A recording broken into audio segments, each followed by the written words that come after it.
नमस्कार, स्वागत है आपका। आप देख रहे हैं जय बिहार झारखंड और आपके साथ मैं हूं रितेश मिश्र। बुलेटिन की शुरुआत करते हैं इस वक्त की बड़ी खबर से जो लातेहार से आ रही है। आपको बता दें कि यज्ञ के दौरान आग लग गई है, अंबा कोठी में आग लगी है। पंडाल की अगर बात करें तो पंडाल जलकर खाक हो गया है। दमकल की कई गाड़ियां मौके वारदात पर पहुंची हैं कि किसी तरीके से इस आग पर काबू पाया जा सके। तो आपको बता दें कि आज नवमी की पूजा है, लिहाजा सभी पूजा पंडालों में यज्ञ हो रहा है, पूजा का समापन किया जा रहा है। लेकिन दुख की बात यह रही कि लातेहार से यह खबर आ रही है जहां पर यज्ञ के दौरान ही आग लग गई, अंबा कोठी में आग लगी और एक पंडाल जलकर राख हो गया। तो आपको बता दें कि लातेहार की यह खबर है जहां पर एक पंडाल में यज्ञ कार्यक्रम चल रहा था और इसी दरमियान आग लग गई। आग इतनी भयानक थी कि पूरा पंडाल जल के राख हो गया। मौके वारदात पर फायर ब्रिगेड की कितनी गाड़ियां पहुंची हुई हैं ताकि आग पर काबू पाया जा सके। ज्यादा जानकारी के साथ सीधे फोन लाइन पर जुड़ चुके हैं जी मीडिया संवाददाता संजीव गिरी। जी संजीव, सबसे पहले जानना चाहेंगे कि कैसे हुआ ये हादसा? नवापरांत चल रहा था, रामायण का महायज्ञ चल रही थी, पूजन हो रही थी। इसी बीच किसी बच्चे ने पटाखे छोड़े जाने से उससे निकली चिंगारी से पूजा पंडाल में आग की लपेटे के रूप में ले ली और पूजा पंडाल तकरीबन 25% पूरी तरह से जल गया। लातेहार एसपी के निर्देश पर फायर ब्रिगेड बुलाकर आग पर काबू पाने का प्रयास किया जा रहा है। संजीव, सबसे अहम सवाल यहाँ पे ये उठता है कि कोई भी पूजा पंडाल हो, ये निर्देश भी है कि अगर पूजा पंडाल आप लगा रहे हैं तो सुरक्षा के बाबत आपको इंतजाम भी करने होंगे। तो क्या वहां पे जो छोटे सिलेंडर होते हैं, आग बुझाने के जो उपकरण होते हैं, क्या वहां पे वो इंतजाम नहीं थे? जी, ये जो जिला प्रशासन के द्वारा जो सूचना दिया गया था कि वहां पर अग्नि से संबंधित सारे व्यवस्था रखना है, लेकिन वो व्यवस्था तत्काल यहाँ के पूजा समिति के द्वारा नहीं किया गया था। बहरहाल यानी कहीं ना कहीं एक छोटी सी लापरवाही, संजीव, साफ तौर पे कहा जा सकता है कि एक छोटी लापरवाही ने इतने विकराल रूप में आग पकड़ने का काम किया और एक पंडाल जो है वो पल भर में ही खाक हो गया। आप हमारे साथ जुड़े संजीव, आपका बहुत बहुत धन्यवाद। तो आपको बता दें कि लातेहार की एक खबर है जहां पर एक पूजा पंडाल में यज्ञ चल रहा था, अचानक वहां पर आग लग गई और पूरा पूजा पंडाल जल के राख हो गया। अगली खबर जमशेदपुर से है जहां पर पुलिस ने एक साइबर अपराधी को गिरफ्तार किया है। गिरफ्तार युवक का नाम जेम्स बेनेट बताया जा रहा है और वो नाइजीरिया का रहने वाला है। मनोज कुमार ने थाने में शिकायत दर्ज कराई थी कि हर्बल प्रोडक्ट्स के नाम पर उनसे 12 लाख रुपए ठग लिए गए। पुलिस ने आरोपी जेम्स बेनेट को मुंबई से गिरफ्तार किया है। गिरफ्तार अभियुक्त के पास से मोबाइल फोन, विजिटिंग कार्ड और पासपोर्ट की फोटो कॉपी भी बरामद की गई है। उधर पलामू पुलिस को एक बड़ी कामयाबी हासिल हुई है। पुलिस ने कुख्यात अपराधी बाबू भुइयां को गिरफ्तार किया है। बाबू भुइयां कई सालों से फरार चल रहा था और उस पर 8 हत्या और 1 अपहरण का मामला भी दर्ज था। पुलिस के अनुसार बाबू भुइयां के गिरफ्त में आने से कई और मामलों का भी उद्भेदन होगा। इधर पटना में राजेंद्र पुल के पास एक मोबाइल टावर पर मंगलवार की रात एक युवक चढ़ गया और देर रात तक युवक का हाई वोल्टेज ड्रामा चलता रहा। एनडीआरएफ की टीम की मदद के बाद युवक को नीचे उतारा गया। हालांकि यह साफ अब तक नहीं हो सका है कि आखिरकार युवक मोबाइल टावर पर क्यों चढ़ा।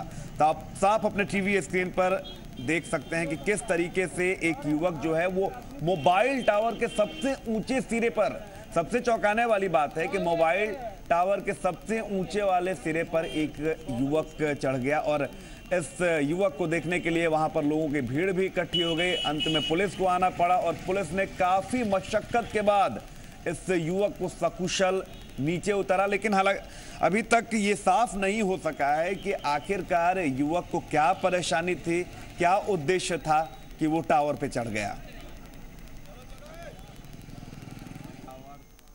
अगली खबर फॉरबिसगंज से है, जहां पर एसएसबी की टीम ने 4,98,000 रुपए के जाली नोट के साथ एक व्यक्ति को आज गिरफ्तार किया। गिरफ्त में आए युवक का नाम मैनूल बताया जा रहा है और वो पश्चिम बंगाल के मालदा का रहने वाला है। मैनूल के अनुसार मालदा के सुनील ने उसे फॉरबिसगंज के चकरदहा में कादिर नाम के शख्स को ये रुपए देने को कहा था। इसके एवज में उसे 5,000 रुपए मिलने थे।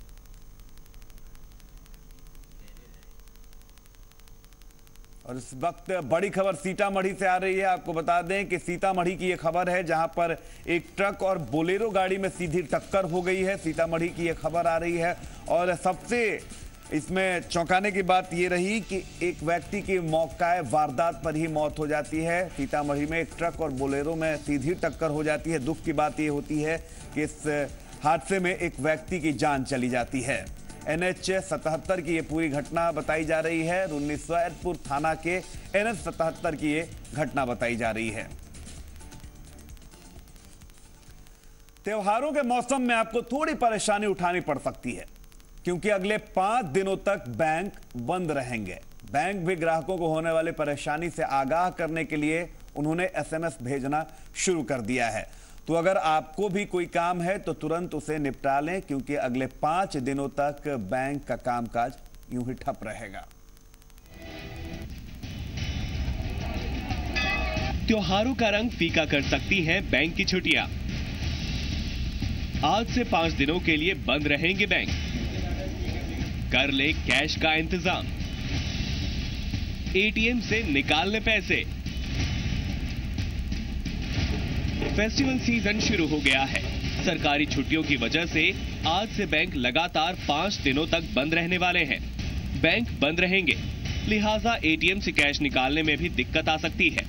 ऐसे में समझदारी इसी में है कि आप अपने जरूरी काम निपटा लीजिए। ऐसा हो सकता है कि इन छुट्टियों के दौरान ATM में भी पैसा खत्म हो जाए और आपको नकदी की समस्या से जूझना पड़े। दरअसल 21 से 25 अक्टूबर तक 5 दिन देश भर में बैंक बंद रहेंगे। 21 और 22 अक्टूबर को दुर्गा पूजा और 23 अक्टूबर को मुहर्रम की छुट्टी है। 24 अक्टूबर को महीने का चौथा शनिवार होने के कारण बैंक बंद होंगे, जबकि 25 अक्टूबर को रविवार है। पश्चिम बंगाल में बैंक 6 दिन बंद होंगे, क्योंकि 26 अक्टूबर को लक्ष्मी पूजा के मौके पर राज्य सरकार की छुट्टी है। अगर आप सोच रहे हैं कि बैंक 5 दिन तक बंद रहेगा तो ATM से पैसा निकाल लेंगे, तो इस गलतफहमी में नहीं पड़े। हो सकता है कि ATM भी आपको धोखा दे दे, इसीलिए ATM से जरूरत भर पैसे निकाल लें। दरअसल त्योहारी सीजन में आपको कैश की ज्यादा जरूरत पड़ सकती है। दशहरे की शॉपिंग, वीकेंड होने से आपको ज्यादा कैश की जरूरत पड़ेगी। परिवार के साथ घूमने या छुट्टियों पर जाने का प्लान बनाया है तो कैश की जरूरत पड़ सकती है। ऐसे में थोड़ी सी सावधानी बरतिए और जरूरी कैश का इंतजाम कर लीजिए, वरना लापरवाही त्योहार की मस्ती का रंग फीका कर सकती है। ब्यूरो रिपोर्ट, जी मीडिया। तो बैंक से जुड़े अगर आपके भी कोई काम हो तो उसे तुरंत निपटा लें, क्योंकि अगले 5 दिनों तक बैंक में कामकाज नहीं होंगे। लिहाजा अगर आपको पैसों की जरूरत पड़ती है तो आप परेशान हो सकते हैं। चलिए बढ़ते हैं आगे।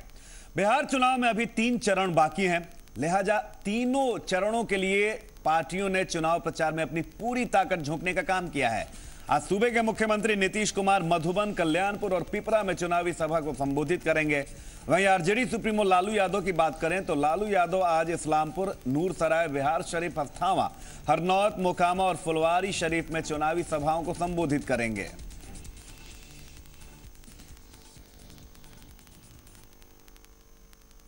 वहीं बिहार विधानसभा के चुनाव की बात करें तो बिहार का यह चुनाव बीजेपी के लिए साख का सवाल बन चुका है। लिहाजा प्रधानमंत्री नरेंद्र मोदी ने बिहार के दंगल में अपनी पूरी ताकत झोंक दी है। बाकी के बचे 3 चरणों के लिए पीएम मोदी 23 जनसभाओं को बिहार में संबोधित करेंगे। एनडीए के पक्ष में लोगों से वोट की अपील करेंगे। पीएम की ताबड़तोड़ रैलियों की जानकारी बीजेपी के राष्ट्रीय अध्यक्ष अमित शाह ने दी।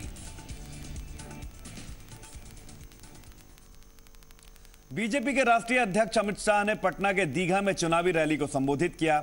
इस मौके पर उन्होंने लालू और नीतीश को एजेंडा विहीन नेता करार दिया। इसके साथ ही कहा कि पीएम मोदी की लोकप्रियता से दोनों नेता घबरा चुके हैं। उन्होंने जनता से बिहार के विकास के पक्ष के लिए एनडीए के पक्ष में वोट करने की अपील की। मगर नीतीश बाबू भी आजकल सपना बहुत देखने लगे। अभी अभी पटना से बहुत फोन करा रहे हैं कि प्रथम और द्वितीय चरण में उनके गठबंधन का लीड है, बहुत फोन करा रहे हैं। और एक दूसरा स्वप्न आया हमको कि मोदी जी अब सभा करने के लिए नहीं आएंगे।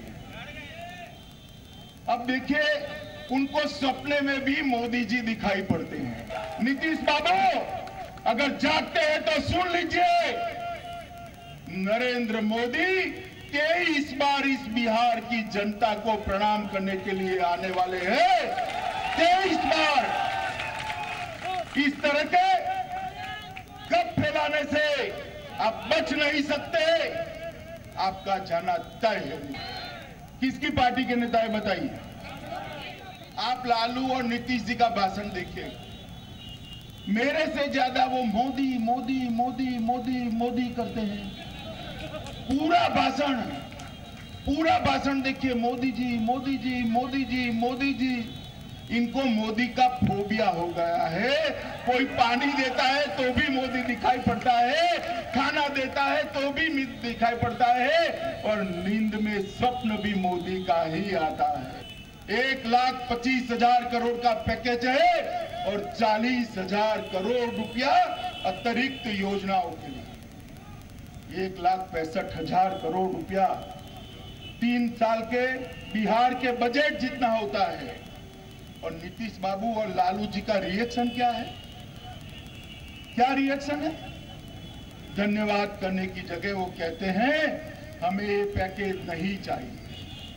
बिहार अपने पैर पर खड़ा हो जाएगा, बिहार को किसी की मदद नहीं चाहिए। नीतीश कुमार, किस मुकाबले में हो तुम? आप ये समझते हो कि ये package Nitish Kumar and company के लिए है? ये पैकेज लालू नीतीश के लिए नहीं है, बिहार के युवाओं के लिए पैकेज है, बिहार के किसान के लिए पैकेज है। तो तीसरा चरण न सिर्फ एनडीए के लिए महत्वपूर्ण है बल्कि महागठबंधन के लिए भी ये साख की लड़ाई है, और इसी को लेकर आरोप प्रत्यारोप का जो भी दौर है वो अब तेज हो चुका है। चलिए बढ़ते हैं आगे। किशनगंज में एक ट्रक को पुलिस ने अपने कब्जे में लिया। ट्रक पर करीब 1 दर्जन से ज्यादा साइकिल रखे गए थे। साइकिलों में AIM-IM के पोस्टर बैनर मिले हैं। इस मामले में ट्रक चालक समेत 2 लोगों को हिरासत में लिया गया है। सूचना को देखकर हो रहा है कि कौन सी साइकिल है, किस पार्टी की साइकिल है। तो यहाँ पर दिखाया जा रहा है कि जो है MIM का पोस्टर लगा हुआ है और उनके साइकिल में। तो आगे की क्या कार्रवाई? परमिशन लिया गया था? अभी इसका परमिशन अब इनसे मांगा जाएगा, इनको परमिशन है कि नहीं है साइकिल का। अभी जो है हम लोग एक स्तर से जो है कि इसमें साइकिल का रैली का परमिशन रहता है, जैसे पटना से रहता है, जिला लेवल से रहता है। जिला लेवल से परमिशन नहीं दिया गया। अभी क्या मामला था? अभी क्या सर मैंने अभी थाना में रख के जाएगा।